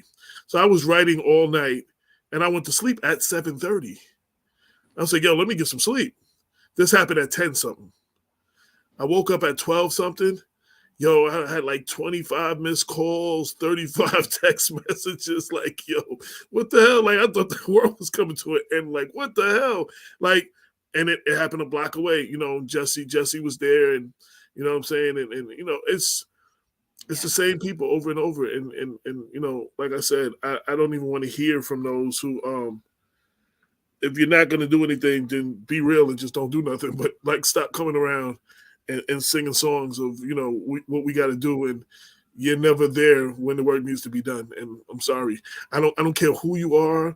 I don't care what position you have. I don't care what elected position you have. I don't care who you voted for. I don't care if you're a Democrat, Republican, white or black, independent. I don't care what you are. If you're going to do the work, I'm there with you. If not, please miss us with that, because you're wearing us out, and you know what I'm saying? You're wasting our time when we could be, you know, building with some people that's really down to do the work. Like, I mean, for real. Yeah, but I think that's the thing, is that our young people know who's authentically there to do the work. Right. Because some people come out to do the work, and there's a hidden agenda, or there's something that they want to gain from it. And I think that that's where we're at. It's like, if this is about people, put your agendas aside, put your missions aside, and really come about people and really trying to help. I so agree with you, AJ, that we, you know, it's those same group of people that you see that are also burnt out, that are also doing their stuff, but are there, right? We show up, we're a part of the work, we're trying to do what we can. And I think that that's the call to action that we need. You know, I talk to, and you know this, we go to, you know, these forums, and we talk to young people, we talk to community members, and people say, you know, I just don't deal with those young people. I don't say nothing to them. And I think that that's where we've lost too, in essence. We've lost the neighbor in the neighborhood. We've lost the unity in our community. And so our young people are you know, they're products of this new, you know, phenomenon where we don't even know the people that live next door to us, or we don't even speak to one another. And I think that we just have to go back to basics. And I think that there's so much more that we can talk about in regards to, because people will say, you know, these young people need something to do. And I do agree with that. But I think that when we get to also the social determinants of health, that we also have to look at those things that drive, or, you know, these incidents to happen. And I know it might not necessarily be in this case, but when we look at, you know, housing inequities, or job insecurities, or food insecurities, those are drivers of why people are in certain situations or scenarios. And it's beyond, we like to throw that mental health, people dealing with mental health. But again, I think when we get to the root causes of public safety, we also have to address the social determinants of health that people are facing every day. Yeah, the mental health aspect is the thing that we're not dealing with. Like, and you know what? I heard people say, you know what I heard people say for the last 2-3 years? Oh, if the kids had somewhere like Memorial Field to go to, guess what? Memorial Field's open. I seen the skate park. I drove by. Skate park is thriving. Them kids are skating their behind off. But we still had another incident, though. So obviously that wasn't the issue. You understand what I'm saying? What we're not dealing with is the mental health aspect. We're not safe places for these kids to unpack this situation. And they continuing to hold on to this trauma, and they're still trying to figure life out as it is. You know what I'm saying? And it's like, we're not there for them. We're failing. I've told plenty of stories on this show of older people who must have saw something in me and never gave up on me, and are the reason that I'm not dead or in jail basically right now. And I'm not like a lot of my classmates never did a double-digit jail sentence like a lot of my classmates that I went to school with. There was some people that, I didn't think I listened, but I heard everything that they said. You understand what I'm saying? And there's a couple of them, they really cared and they really went out for me. So if the kids are out of control, as we like to say, it's not the kids failing us, it's us failing the kids. Agree. And that's and I've been saying that for 8.5, almost 9 years since we started this show. I've been writing it in editorials. I actually made a spoken word piece about it. I don't know. I don't know any other languages. I don't know any other kind of way to say it. We need to get involved. I think our young people are in a space. I mean, we just came back from the conference and had a young person with us, and he was saying that, when we were growing up, particularly in my age, he's like, you guys had OGs, and there were moments like when you knuckled up, you had a square up fight, right? Like you squared up, you fought, you got over it, and it was done with. Worst case to worst, you got jumped, but you lived though. You lived, right. You lived, and you got to also rebound in essence. And I think that there was also some nature of where we got to mediate those situations at some point. And I think that what he was saying is that you're talking about for 2 years, the kids have been locked in essence, right? Yet there's a space that they lost their social skills in essence to how to navigate, deal with people, deal with conflict. And so if we're talking about young people, this is almost in essence how they've been ingrained to deal with conflict and how to resolve it. It's unfortunate, and no, it's not right. But if they haven't been taught the right skills and this is all they know or see, then they're doing in essence what they think is the right way to deal with that and mediate that. And that's where we have to go back to, because I think that we have to create now, we have to work with our young people to create positive and social norms that are acceptable. They don't know that in essence. They've kind of almost been reactive to what their environment and what they've seen and what they've kind of, been a part of. And I think that we as a community have to now come back to the table with our young people to create these social norms and habits, because honestly, AJ, they don't have it. They don't have it. And again, I credit a lot of people. I'm here having these conversations because of a lot of older people. You understand what I'm saying? I ain't have it either. It was like a lot of things I ain't know how to navigate through.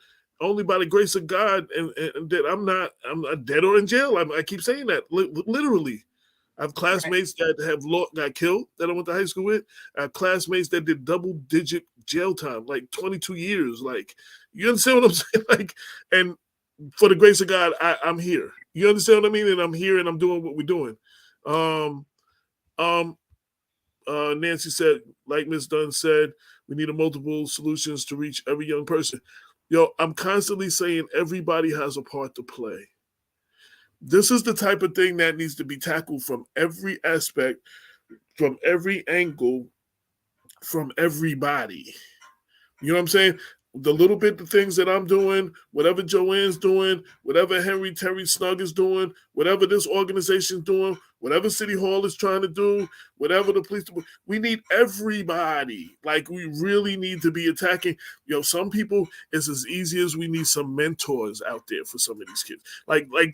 It could be as easy as just mentoring a child. Like, we don't have the big brother, big sister program no more, I don't think, right? Yeah, we used to have that. I don't know if we still have things like that, huh? I think it's still around, and I agree. It's not thriving in our community right now. I don't know, and I think that that's part of the issue is that one, as a community, we have to understand what is there. And I think that Mount Vernon is what I call resource rich, but resource disconnected. And I think that there's a lot of stuff that's happening, but there's no anchor or hub. And I think that that's sometimes the issue is that we're all doing little things in little pockets. But, I always say this, the Bible says 1 can chase 1,000, 2 can put 10,000 to flight. So if you imagine we put all of our resources together, if all of us were mobilizing our collective resources, our impact would be phenomenal. And I think that that's where we need to go, is how do we not only find out what those little pockets are doing, but how do we make sure that they're in sync and in harmony, so that we're having not only just measurable impact, but we're really having transformative impact on these young people. And I think that that's where we have to go, is that, yes, we're going to triage our community and these young people to provide multidisciplinary approaches to deal with this issue. But how do we make sure that we're humming and singing and meeting the measures and making sure that all of our pieces of the puzzle are connected? And I think that that's where we're missing the mark. I've been trying to connect the dots. I've been trying to. First of all, there was this clip. There was a clip that one of the Terminator movies. John Connors is on like a walkie-talkie type of thing, and he's like, "If you can hear the sound of my voice, you too are part of the resistance. There are pockets of us everywhere. We have to start now. It's time for us to come together." So I've Nancy Height Nord is on. I've been going at her invitation to the Rotary. They're trying to bring the Rotary Club back. I want to know what the hell a Rotary Club is and what do you do. So I went there and joined.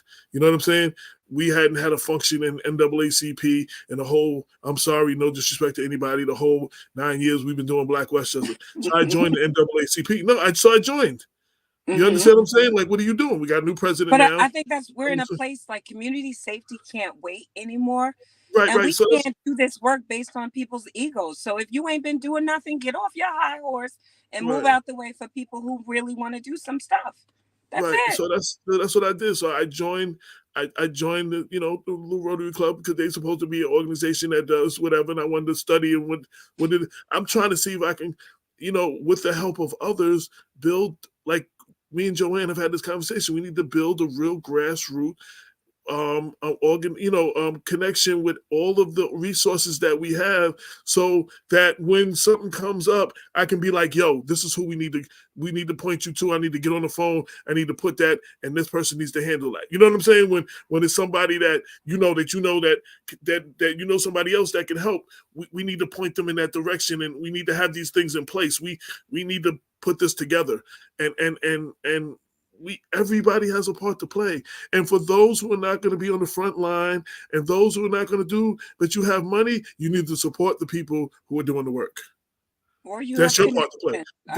That's your part, huh? Right. If you don't have the money and you have connections, or you have a talent, or you have right. Nobody's saying there's some people that are not going to be on the front line who have money. Of course. Those people, your role is to support those who are doing the work if you're not going to be out there doing it. Because everybody's not going to do the work. Everybody's not going to do it, but you might have money. And you know what? It takes money sometimes to do some of these work, to support some of these organizations. And if you don't have, you got time to pick up. Sometimes it's making phone calls. Sometimes it's being a mentor. It's volunteering for some of the organizations that do exist that are overworked and underpaid and they need help. You know what I'm saying? Like, that's what it is. It's like everybody has a part to play. And Henry Terry used to say, when he used to have these marches, every time somebody got killed, don't let the situation hit your front door before you become a part of the fight. Exactly. And that's what happens. Most of us, it has to hit our front door. Then, oh my God, we're outraged, and then we're part of the team. Why does it have to hit But then we want everybody to join forces for us, though. And yet we were missing in action this entire time. Yeah, right. And that part too.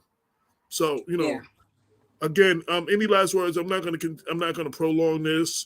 No, I would say that, if you're mad as hell, let's figure out how we take that anger, frustration, and channel that to be a part of the solution and to change the narrative for our community and for our young people.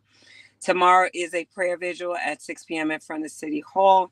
What I would say is beyond the visual. I love it's the tower. I love it's the tower to say, but beyond the visual, we need to figure out how we become vigilant to really do the work and to move the needle in our community. So once you take your light tomorrow, ask yourself, how does your light shine after tomorrow? And what work you're doing to make sure that light is shining beyond just being there now that this young man has lost his life. But what are we going to do to try to prevent this so that another young person doesn't lose their life? And then see if your light is shining then still. And because I think what happens is we're all good to show up, but when do we continue that? And so consistency is the key. And make sure you show up every day, because our young people, our community Everyone needs you. And it's going to take every last one of us to move the needle on gun violence or violence interruption, period, in our community. And let me add to this. Come out. Yes, please come out. Come out in great big numbers tomorrow. But you might not know what to do next. It's always the same people that are involved. They're all going to be talking. Yeah. Approach them afterwards. Say, I want to get involved. How can I get involved? That's the first thing you can do. Approach everyone who is out there, who is speaking, who you identify as somebody who's one of the people. Approach them and say, I want to get involved. How can I get involved? I want to do my part. That right there is the big first step, because everybody doesn't know. It's right. Everybody doesn't know what to do. Everybody doesn't know where to start. I'm gonna give you that. How can you if you've never done it before? You don't know what to do. You don't know what needs to be done. Find the people out there, because they will be there, because they're there every time. The people speaking, the people that are there, reach out to a couple of them, not just one. Reach out to a couple of them, because one of them might be full of it and just being there for the heck of it. Reach out to a couple of them. Say you want to get involved. Get their card. Give them your number. When is your next meeting? How can I get involved in what you're doing? And there's no right answer here. Right. There's no right answer. So if you find it in your heart that you want to start something, whether it's a social media campaign or you want to galvanize, there is no wrong or right answer here when it comes to trying to make a difference in our community. And so I think, like AJ's saying, whatever you want to do, find someone that you can find a champion and ally in and go with that, move forward with that. But everyone has a part to play. Anybody who wants to get involved and does not know who to contact, or does not know who to talk to, or does not know what to do, I am the easiest person to find on social media. My email address is blackwestchester@gmail.com. Tell me who you are, what you want to do. I will connect you with somebody personally. So I don't want to hear, well, I didn't know what to do. I didn't know where to go. I didn't know what was needed. I'm telling you, reach out to me. Reach out to Joanne. Reach out to anybody who is there tomorrow, who you see that's doing. And don't just reach out to one. Reach out to a couple, because maybe it's not a good fit. You know what I'm saying? Like that happens. That happens. That's real life. You know what I'm saying? Maybe you might work better with one person than another person, whatever. But showing up and then introducing yourself. I want to get involved. How can I be involved? How can I, whatever. That's the next first step. That's the next first step. And I think for me tonight, AJ texted me, said, join the show. It was like 6-something. I was like, I'm in between dinner and it's bedtime for my kids, but I felt like I needed to show up. And so jumped in my car. I tried to put some eyebrows on real quick, but, you look lovely as always. But I felt necessary just to show up, because this is such a topic that is close to my heart.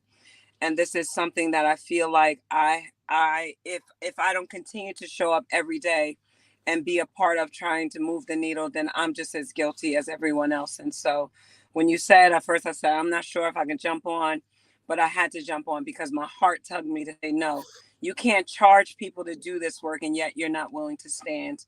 And so, I am standing 10 toes deep here with you, for you, and most importantly, with our young people. And so whatever I can do to help anyone that is listening, please reach out to me. AJ will put my information in the chat.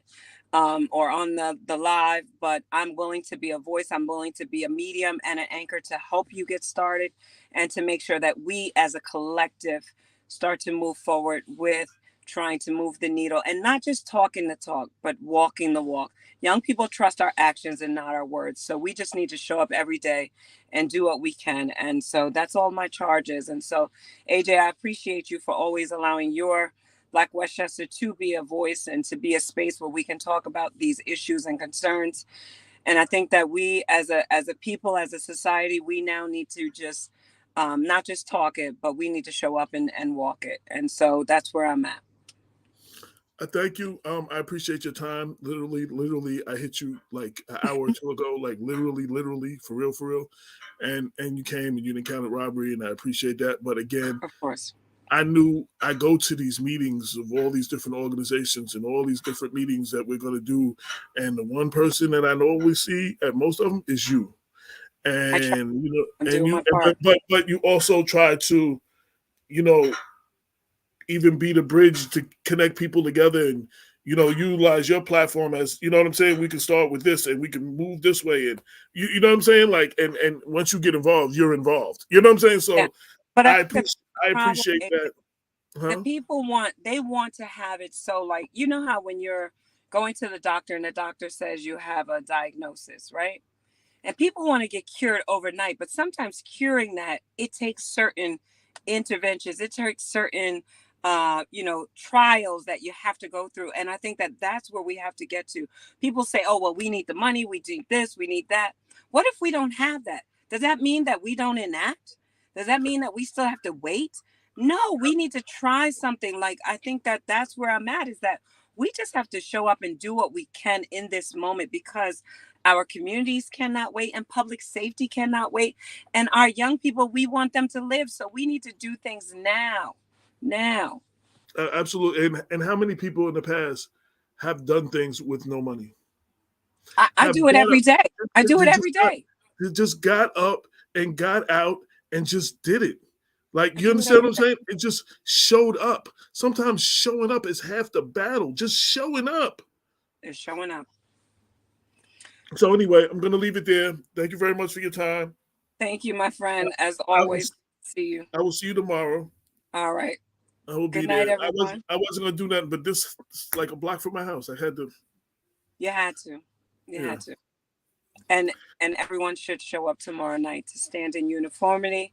And then hopefully after, ask yourself, how is my light shining after tomorrow night? Love that. All right. With that, we out. Take care. All right. Bye-bye.